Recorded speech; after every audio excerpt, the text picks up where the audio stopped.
Bonjour, bonjour tout le monde. Bolimbisanga na bandi kolamba na mwa retard. Nazonga kisu na pungilo na lala desi apona kubongisa babiloko na sala ki shopping na kotina na ba congélateur na banda ko bongisa ndako butu butu. Na longola babiloko musu na ba carton ko kotina na congélateur ko classer tout elia ki ngata ti ba désert na lala ki. Matembe na pina kata ki ona butu na lalisa ki on libanda. Sikoyo tokei na présenter babiloko. J'espère que vous allez bien. Bolanda vidéo na bokebi nyonso. Boka mwatende bomoni ena présenter biloko na bomona aubergine te. Bomona tomate ya mbuma te na kati ya biloko oyo. Pona nini na ko expliquer bino. Awa naza na matembe nanga na kati ya lobi na butu na lasa libanda. Kuna bomona eza Thompson nanga na longola mutu na longoli ba salté. Na lakisa bino lobi mbisa okauka, mais pourquoi na lambeli mbisa okauka te? Parce que na kokango te pona mino, bo excusez nga mwa mke pona bana. Na kokango vraiment te pona mino. Awa to na Thompson nanga na saison nango déjà, na longoli ba saleté tout na sokoli yango très bien propre na longoli ba noir nyonso ezaka na kati ya mondelo wana. Donc na soigner ngo penzi komi penza clair. Après na saisonango na ail nanga garlic na saisonango na ginger nanga na ndembi na deux cubes simple oyo na tie na kati na kataki garlic nanga na longoli yango na kataki ginger nanga pardon na longoli yango ba poso na tie na de ail nanga ya minene na tie okotia pe 2 ou 3 na tie na ndemi nanga ndambu na mixer yango awa na bo mixer na mayonnaise na mixer yango awa nde na tie yango awa na tiango na kati na deux cubes simple nanga oyo na otolakisa bino na kati na vandisi yango po nazokalinga yango. Toke na biloko olambela matembele toza na oignon, toza na garlic, ail, toza na ndembi, toza na mafuta mbila. Nga na salela huile te. Na liboso na salela huile mais na salela lisusu te po na santé. Na komo salela biloko na nga presque mingi na mafuta mbila. Nyonso tout te mais presque mingi na mafuta mbila po na santé. Mafuta mbila oyo naliaka ngo po na trouver yango mingi ezala kwa huile mais mafuta mbila ezala vraiment bon. Et na ba kibo bomona nyonso oyo na otiango na kati te nazo présenter ngo kaka ke mutu mususu akoki kozala na oyo te akozala na oyo te mais aza na oyo okotia pe oyo soit okoki pe kotia oyo ou soit okoki pe kosalela oyo na matembele na yo ou bien eza pe na sorte mususu babenga eza lokwa kibe crevette ba desina crevette likolo okoki kosalela pe kibe crevette bato baliaka ba kibe te baliaka ba bilo ba kibo to na kati te okoki pe kolambela na mungwa salt donc okosalela pe oyo utieno pe kibe te olambelika na mungwa pamba. Sikoyo na bandi bo comprendre tokoleka sikoyo na étape na biso ya kolamba. Awa na otokisa bakwanga nanga na olakisa bino pe ndenge nini basala kwanga jour mosusu. Pour le moment où ezaki na ndako yango nde na bimisi na congélateur na otokisa ya ndako. Sikoto leka na étape na biso ya kolamba matembele. Bye. Bon, awa nzungu nanga yango eza vide. Avant na banda olamba ngo na pangusi yango très bien vraiment bon nango eza très propre na kati. Na tiango na réchaud na ngai. Na fongoli na 6 pour réchaud na nga ezara makastro et soko sale rare aux biloko. Mais tellement naza na cuisine, na vandi na cuisine, ya on a tiango na 6. To tia mafuta na nga na tie. Bomo nga na bidwa ndambu na sim kote kuna na video ya liboso na lakisaki bino ma bidwa ya mobimba. Sko o no tia bidwa ya ndambu po na koyi kotika te bidwa ya ndambu oyo et vanda ka boy ya on a utilisé bidon na nga ndambo pour na silisa ngo na bwaka na bin. Bolanda étape par étape moko moko.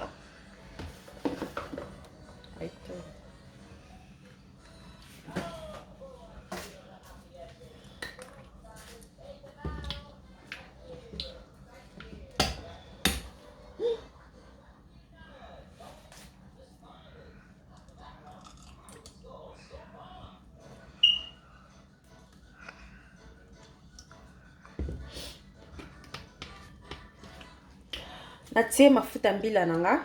Pourquoi natie mafuta mbila ebele? Okoki ko lambela mafuta mbila mukie. Ndenge capacité mafuta ndenge olingi. Nga natie mafuta mbila ebele parce que nanga na posa emsu na liaka ngo na loso, bato baliaka na loso, okotia mafuta ebele po na loso.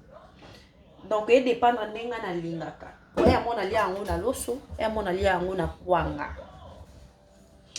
Lokwa na oliango na loso, na oliango pe na kwanga yon atie mafuta nanga ebele.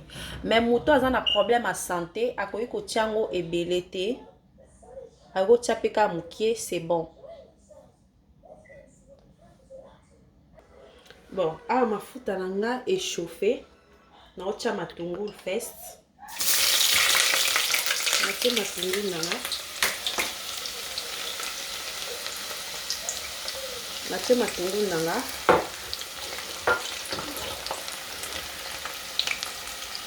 Lokwa na tia matungulu nanga na ozela ekalingana. Tia matungulu nanga na ozela ekalingana.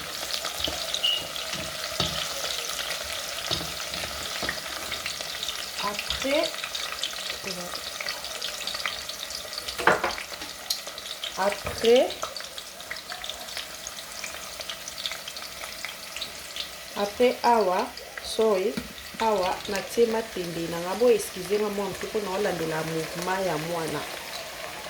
Na tie matende nanga.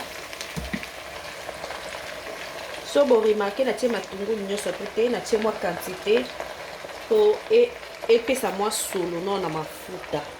Après awa skoyo na tie matembele nanga. Mafuta na ngai ekome moi pembe muke po yango ezala lokwa huile ezala penza lokwa huile ekangama na mongongo te etiaka pe solo te na ndako mafuta wana mafuta mbila nanga na lambela oyo nalakisi bino etiaka penza solo te ya mabe ou bien solo moi ya milinga makasi no ya mafuta moko très bien vraiment yango eza bien éduqué. Bon toleki siko na étape na biso ya kokalinga matembele.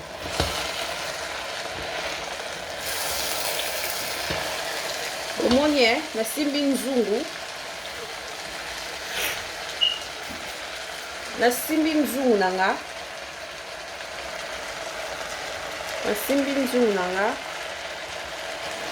Nazo balula. Nasimbi nzungu nanga na obalula.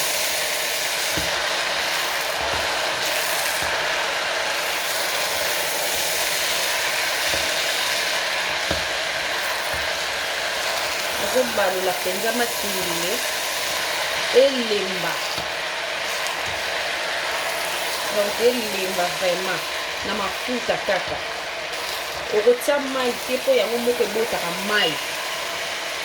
Ebotaka mai yango moko. Légumes nyonso ebotaka mai. Donc faut penza ko balula yango vraiment na motumo nyonso kokita vraiment.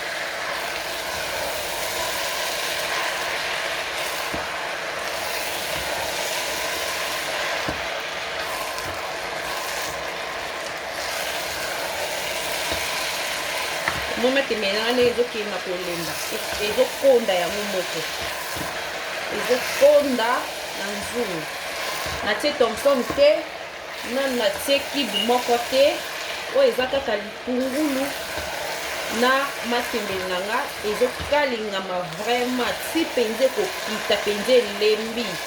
Okoki pe kozala na solo bi aubergine okoki pe kotia na oyo bato boliaka solo na kati ya matembele ndeti nga naliaka te nakoka yango te okoki mpe kolambela okotia mpe tomate ya mbuma ngai nakokaka tomate ya mbuma te bo eskizenga nakokaka tomate ya mbuma te okoki mpe kozala na céleri otie mpe céleri bamisusu mpe batiaka feuille na mona batiaka feuille okotia mpe feuille ngai natiaka babiloko ebele te baprestige mosusu te pardon nasukaka kaka na oyo nalakisi bino sikoyo tokende etape ya misato nasilisi bamatungulu na ngai nyonso na kati ya sani na ngai awa ya 4e natie garlic na nga ai na nga nasilisi yango ya 4 natie ai bandembi na nga nyonso nasilisi yango na kati après tozonga po tobalola soki recho na oyo eza makasi tro ndeti yanga okoki kodimina yango tiango na 4 ou bien 5 mpona banzungu ya marke ya boye ezikisaka nalinga mpenza kolambela yango tro te po soki ovandi na cuisine te okoki kozikisa biloko mpo recho na ngai nabengaka yango fulafula recho na ngai ezalaka muta confiance te en fait eye bomoni nazokontinue toujours kaka kokalinga nazokontinue toujours kaka kokalinga ah oui naokontinue sikoyo oyo bomoni eza nini muscade nanga nazotia mokie kaka natie kaka mokie po epesaka mwa suma nakontinue lisusu nakontinue su kokalinga nakontinue susu kokalinga natanda kuna bakwanga nanga ezotoka nabosani te nayebisi bino na kolakisa bino nde basalaka bakwanga awa nazokalinga kaka toujours nazokontinue kaka toujours na kokalinga ti mpenza ekolemba boremarke mpenza elembi nde na tiki natie mai ndambu na tiki yango donc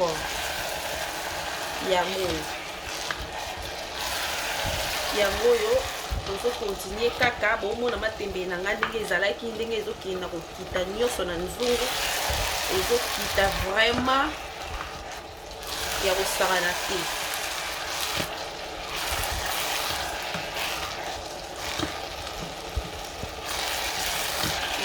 ezokita kaka nazobalola kaka nazokontinue bon tokomi sikoyo na etape na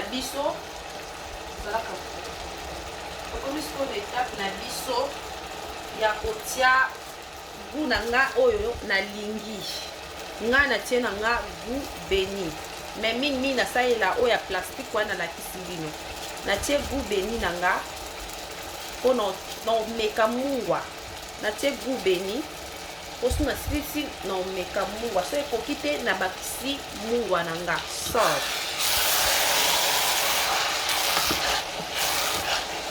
me awa natie nanu gubeni po gubeni eya na mungwa na kati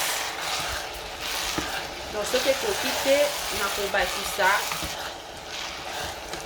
mungwa na nga na kati me natanda nayebi te gubeni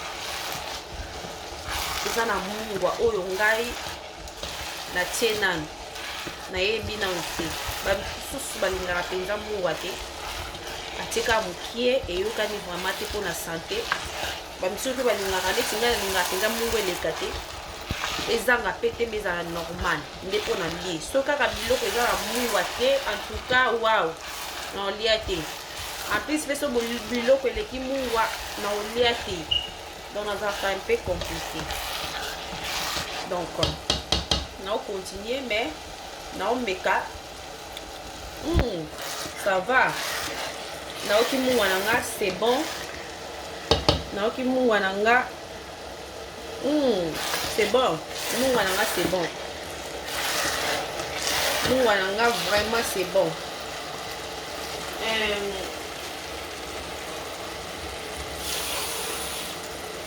awa bomoninga na tie mai. En tout cas na tieka mai mukie. Na tie mai mukie bomoni matembele na nga ndenge ezokende. Na tieka mai mukie. Ezokende étape étape. Aobakisa susu mwa mai mukie. Bomoni na bakisi su mwa mai mukie. Po yango moko susu ebota esu mai. Yango moko susu ebota mai. Donc na otia na quantité ke etoka mbala moko. Na bakisi su mukie. Na bakisi su mukie. Na bakisi su ndambo. Ono elembisela nga Thomson nanga na kati. Sikoyo awa ekomi moma nanga natia Thomson nanga. Natie Thomson nanga na kati.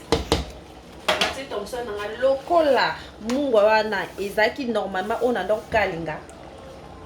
Na yebi yango te ndenge ezalaki bo excuse nga natie mungwa na liboko. Bomoni mungwa na otia eza mukie. Eza vraiment mukie. Yango natie na bilo nanga c'est bon. Merci tolanda etapi mususu. Bon. Na zongi lisusu. So bo remarquer na longoli matembe nanga na plaque munene na tiango awa ezo toka malembe. Sko awa na tie kikalunga pamba pona tia mafuta nanga na kalinga Thomson nangai. Bolanda. Première partie na tie kikalunga nanga. Deuxième partie na tie huile nangai.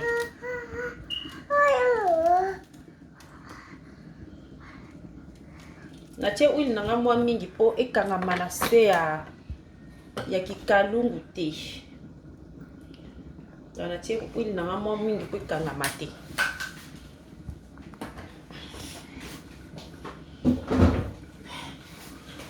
Tozela siko mafuta échauffé et bongo botala eloko nini na kubwaka na kati ya mafuta nanga na avant na kalinga. À suivre. Na zongeli video nanga a mafuta na bandi échauffé toye bango soki échauffé makasi ou pas.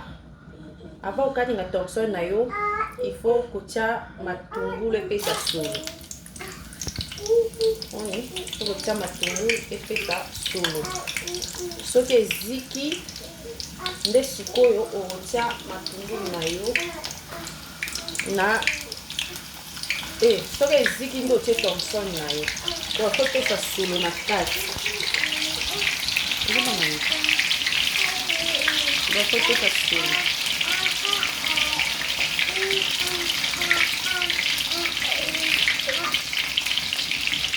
Donc matungulu nanga yango wana ezokalingama.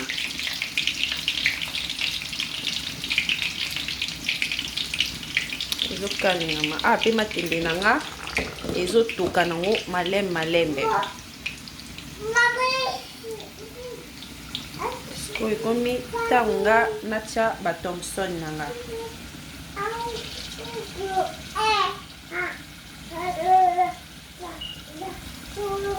Sikoyo tanga natia ba Thomson nanga.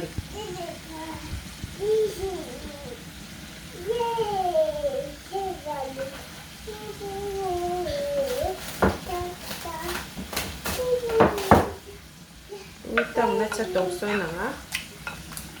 Bon remarquer ba matungulu nanga ezozika. Bon comprendre nazana bana na choix que il faut qu'on a suivi conséquences.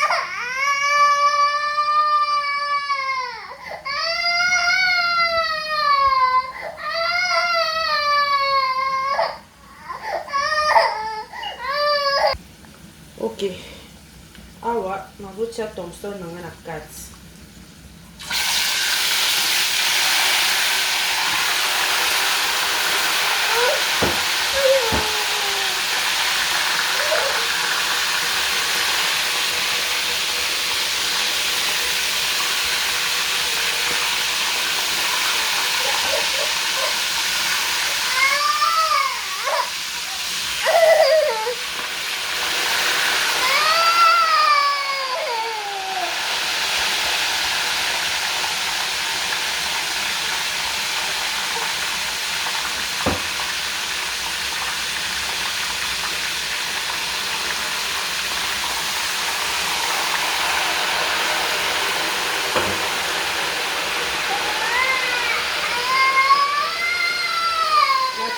deuxième torsion na ngai ikalungu ya moke bon na choix te fona wela time donc bo excuse nga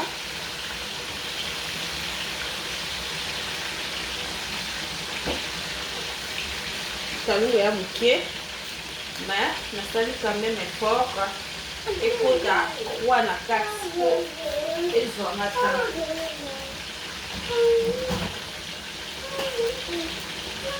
sikoyo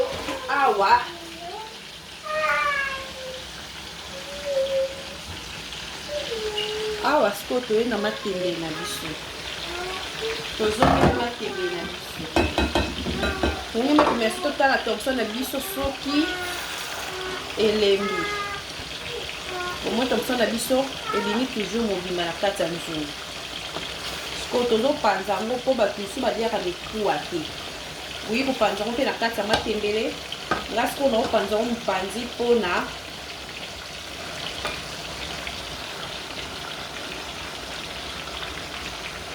naopanza yango mopanzi mpona bana mpenza baliaka mikuwa te yango nazopanza yango yango naopanza yango donc nazolongola mikuwa nalongoli mikuwa nanga natiango mopanzi e nazopanza torsion nanga mpo natia na kati ya nzungu baka boremarke naopanza yango mwa mbambu mpona bamikuwa elongwa naolongola bamikuwa oyo ezaka na kati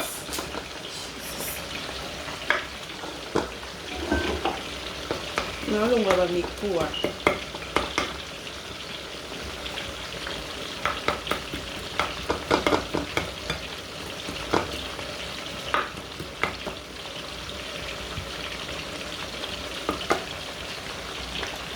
bon namoni sava nazongisi yango lisusu na kati nazongisi yango na kati ya nzungu nanga sorry namoni mokuwa sorry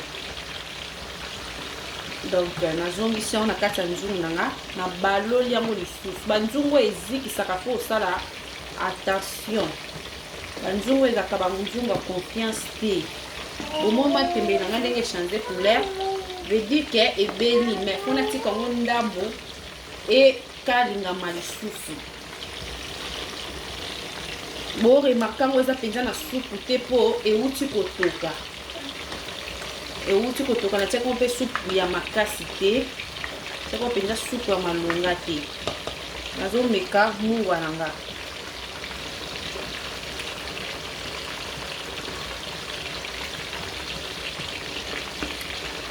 mungwa nanga ekoti bandeko excuse luto ozolambela okoki kotyango na munoko te luto ozolambela okoki kotyango komeka boye na mosapi ozongisi so otie lisusu eza mabe donc il faut otia kaka bobeti yango na liboko na yo omeki mungwa donc mungwa nanga ekoti bomoni matembele na déchanger couleur donc ebeli déjà maintenant otika ngo ndambo mpona torsion oyo nauti kopanza nabakisi yango su mai mokie nabakisi yango susu mai mokie na kati donc mai mokie kaka supu ebele te natiango kaka mai mokie na kati soki omoni ke mungu nga na tie ekoki te yo okoki kobakisa na nga na tie kaka eleka te ezanga pe te donc quantité na nga kwa à suivre awa so bo remarque nasisi kolia lamba matembele nanga nasisi pe kotokisa kwanga nanga bakwanga nanga so bomona ngo ma couleur ya boye po tour oyo donc babenga oni bimpuka nanga ezalaki na lingala bimpuka yango wana kwanga ezalaki pembe te ezalaki moi compliqué moi mokie yango kwanga nanga eza penza pembe te ya tour oyo natokisi yango na silisi nabongisi déjà plaque na nga aza so na olamba nazobongisa na olamba na opangusa mbala moko. Donc nasilisi matembele na ngai. Tomonani na prochaine émission. Bisous, bye. Après wana na osala basafu na nga na otuta pilipili. Pilipili no poko tuta kana litungulu na ai na mungwa otuta pilipili na ndembe pe soko lingi. Menga tuta ngoka na litungulu na ndembe sili. Bon, ba abonné nyonso ya YouTube na nga bo s'abonner s'il te plaît, bo s'abonner, bo partager. Please obolinga nga bo s'abonner, bo partager pour nga. Merci, bisous, bye. Tout le monde à la prochaine pour na pondo ou bien dongo dongo. Bisous, bye.